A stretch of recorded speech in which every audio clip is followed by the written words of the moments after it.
త్వరలో జరగనున్న intermediate public advanced supplementary పరీక్షల నిర్వహణకు పటిష్ట ఏర్పాట్లు చేయాలని జిల్లా కలెక్టర్ ఎంఎన్ హరేంద్ర ప్రసాద్ అధికారులను ఆదేశించారు.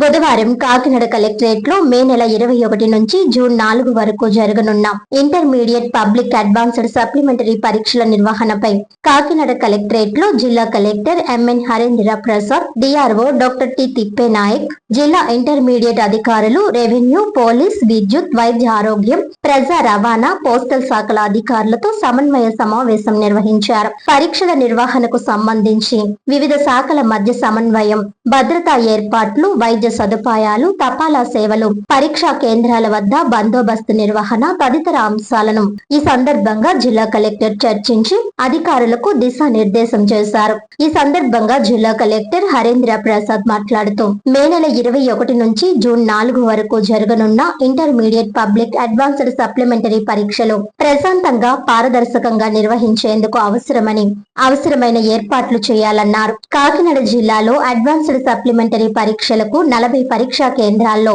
24,072 మంది ఇంటర్మీడియట్ ప్రథమ, ద్వితీయ విద్యార్థులు హాజరు కానున్నారని ఆయన తెలిపారు. అన్ని పరీక్షా కేంద్రాల్లో సీసీ కెమెరాలు ఏర్పాటు చేయాలన్నారు. విద్యార్థులకు ఎటువంటి ఇబ్బందులు తలెత్తకుండా ఆయా శాఖల అధికారులు సమన్వయంతో పనిచేయాలని అన్నారు. పోలీస్ శాఖ ద్వారా పరీక్షా కేంద్రాల వద్ద కట్టుదిట్టమైన భద్రతా ఏర్పాట్లు చేయాలని, ప్రశ్న పత్రాల రవాణా మరియు భద్రపరచడంలో ఎలాంటి లోపాలు తలెత్తకుండా పోలీస్, తపాలా శాఖల అధికారులు ప్రత్యేక దృష్టి పెట్టి పనిచేయాలని సూచించారు. అలాగే పరీక్షల సమయంలో విద్యార్థులకు అవసరమైన వైద్య సహాయం అందుబాటులో ఉండేలా వైద్య శాఖ వైద్య శిబిరాలు నిర్వహించాలని అన్నారు. పరీక్షల నిర్వహణకు అన్ని శాఖల మధ్య సమన్వయం అత్యంత కీలకమని అన్నారు. పరీక్షా కేంద్రాల పరిధిలో ఆర్టీసీ బస్ సర్వీసులు నడపాలని అన్నారు. ఈ పరీక్షల నిర్వహణపై అధికారులు ప్రత్యేక దృష్టి పెట్టి పరీక్షలు సజావుగా జరిగేందుకు కృషి చేయాలని ఈ సందర్భంగా జిల్లా కలెక్టర్ అధికారులకు స్పష్టం చేశారు.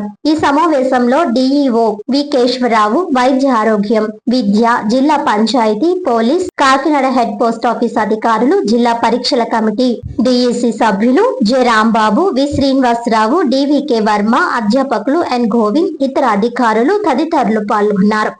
సో యాన్సెస్టర్ బండిల్స్ సిఎస్ నుంచి చీఫ్ సూపరింటెండెంట్ నుంచి మీకు హ్యాండ్ ఓవర్ చేయడం జరుగుతుంది. You have to subsequently delivery. అదేవిధంగా దెన్ మనకి ఫ్లయింగ్ స్క్వాడ్స్ అనేది ఏర్పాటు చేసుకోవాలి. We need two flying squads. రెండు సరిపోతుందా 40 సెంటర్స్కి? సో ఈ రెండు flying squads comprising of DT cadre.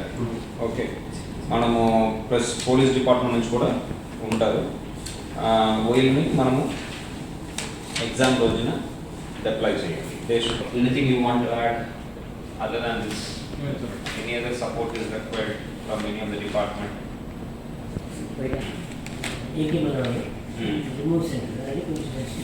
Okay, ఆ సెన్సిటివ్ సెంటర్ మనం ఫ్లయింగ్ స్క్వాడ్ మ్యాండేటరీగా విజిట్ చేయమనండి. Okay, and local MPDO transportation కూడా ఆ సెంటర్కి వీకే మనం దూరంగా ఉంది అంటున్నారు. అది కూడా అందుబాటులో బస్సెస్ లేకపోతే లోకల్గా ఆటో గీటోస్ ఏదైనా ఆ రోజు మనం ఏర్పాటు చేయాలి. మీరు సేఫ్ కస్టడీ అంతా కోఆర్డినేట్ చేసుకోవాలి పోలీస్ వాళ్ళతో. అది లాస్ట్ ఇయర్లో కొంత ఎక్కువ నిండిపోతుంది స్టేషన్, త్వరగా తీపించాలని పోవడం జరిగింది. సో అది కొద్దిగా జాగ్రత్తగా ముందే you have to handle it and then dispatch కూడా క్విక్గా చేయించాలి. అన్యూటిలైజ్డ్ ఒక